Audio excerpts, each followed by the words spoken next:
getting there, being there, I feel blessed to be here. This is just spectacular. loving it there.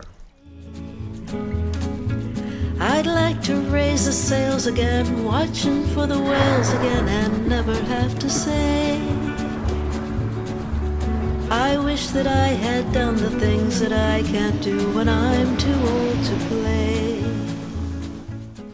In spite of rainbows on Friday the 13th, despite free musical entertainment, parades of colorful tour boats, decorations in the water, and round-the-clock acoustical augmentations, I left Nassau for the Exumas.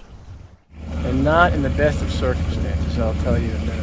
The Exumas are a 100-mile-long archipelago of sandy islands set in gin-clear water, little slices of paradise. And it felt great to be heading there finally. Of course, the Exumas are no secret, and I was not the only one going. There were private yachts like mine, columns of charter cats, and high-speed tour boats taking day trippers to see the various attractions.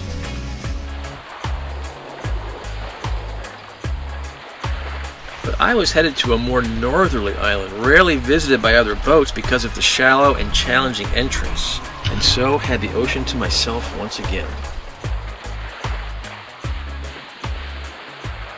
I'm not sure what it is about sailing, but empty horizons and empty anchorages are my favorite.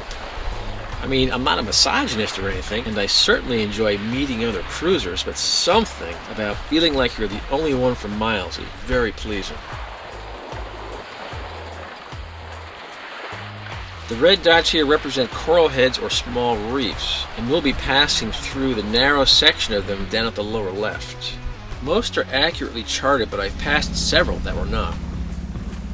I later discovered that these coral heads are some of the most pristine little reefs you'll find anywhere in the Bahamas. And there's no mention on the chart about that. They got coral heads marked, but not that one. Well, it's a pretty happy looking day. Pretty benign. I mean, with full sail up, we're barely going 3.5 knots, but some 4.5 miles left to the Exumas. And I am psyched. I have looked at the maps of those things for years and always wanted to get here. So nice to do it on such a nice day. I mean, I wish the wind was a bit more fair. I had to motor quite a bit of the way to get here, but and the drone shot I hope looks pretty good. That's the first I've used it.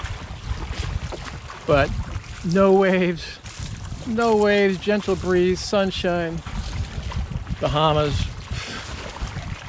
What more could you ask for? Well, I could ask for Muriel to be here. That's what I could ask. That would be real nice. That'd be a great wish right there.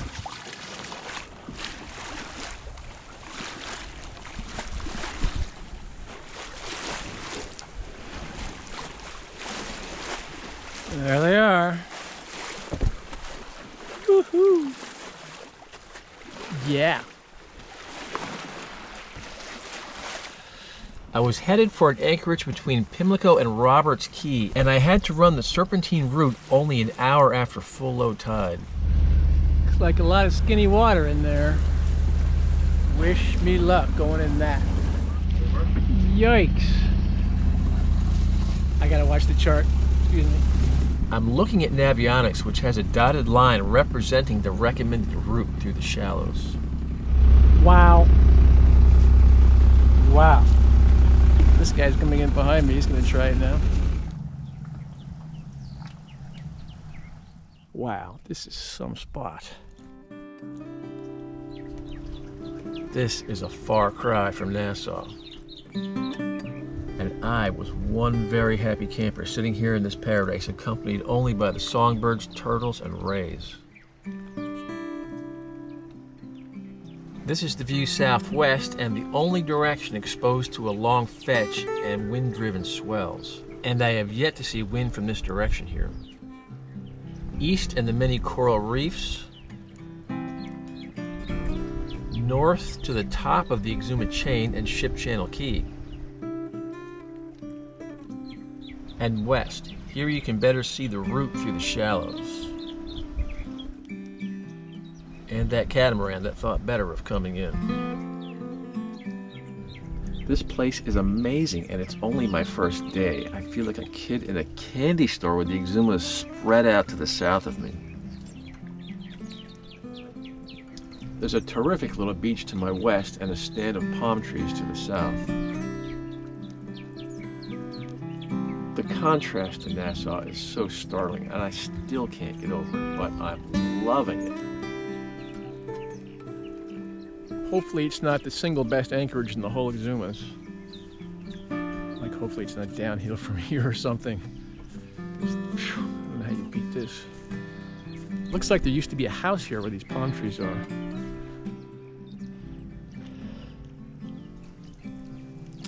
Boy, it doesn't pay to be a conch around here.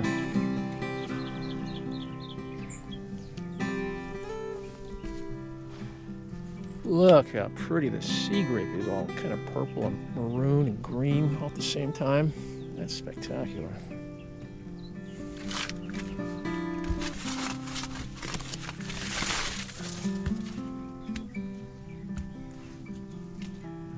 Wow, can you imagine having a little place right here? Holy smokes.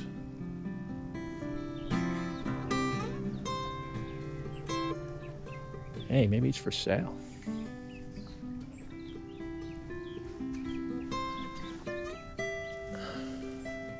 What a place for a house.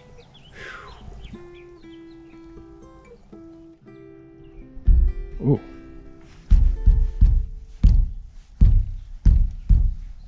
Must be a cistern down there or something. Ah, yep. Bingo.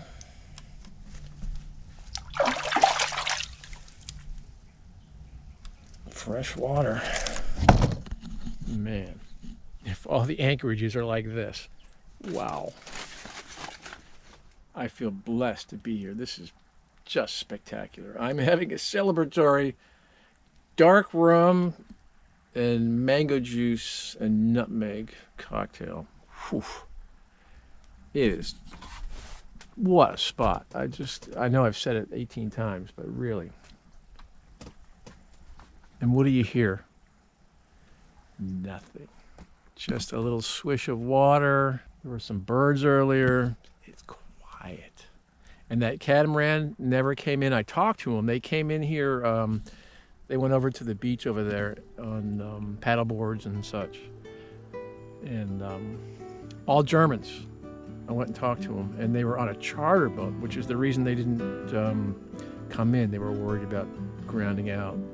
They were all from Dresden. They're heading south. I'm sure I'll see them again. But I have it to myself, and I feel very fortunate to have it to myself. It's a selfish thing, I know, but that's how I roll. I just love it when it's just me. Cheers. This mooring pennant is very long. And there was a bit of smaller up. See that smaller line on the right-hand side of that mooring pennant? That dot up there is the mooring itself. I'm going to pull myself to that smaller line and pull myself tight and use the smaller line, because tomorrow the wind is supposed to be very strong from that direction. And I don't want to blow too far that way and get on the shallow part over there. So, not for deep draft boats, this spot. Not for deep draft boats. This feels like one of those bird in the hand moments, you know, like when you get to a spot and you think, this is really nice. And then you leave in a hurry to see the next spot and it's not as good. And so I may just sit here for several days. Bird in the hand, take it, grab it. Well, the lovely drone shots are thanks to Kim from Pampero, who got it going, and thank you, Kim. I said earlier that I left Nassau under sort of not great circumstances, and what that refers to is that I arrived in the Bahamas with an idea for a project that I thought would help tourism, especially since they suffered so badly after COVID and Hurricane Dorian. And I had a meeting set up with somebody from the tourist board, and they never showed. I waited an hour, and they never showed. But I spent the hour talking with the security guard, and I finally took a little piece of video of him. Well, I'm here shooting the breeze with Sean Ford. He is a man of the world, this guy. A man of the world. Thank you, my brother. Thank you. I'm glad to have met you, Sean. Thank Cheers. So, he restored my faith in Bohemian humanity. And here now, to cap it off, is Muriel playing Superstition the way that Pete Huttlinger taught her to play it.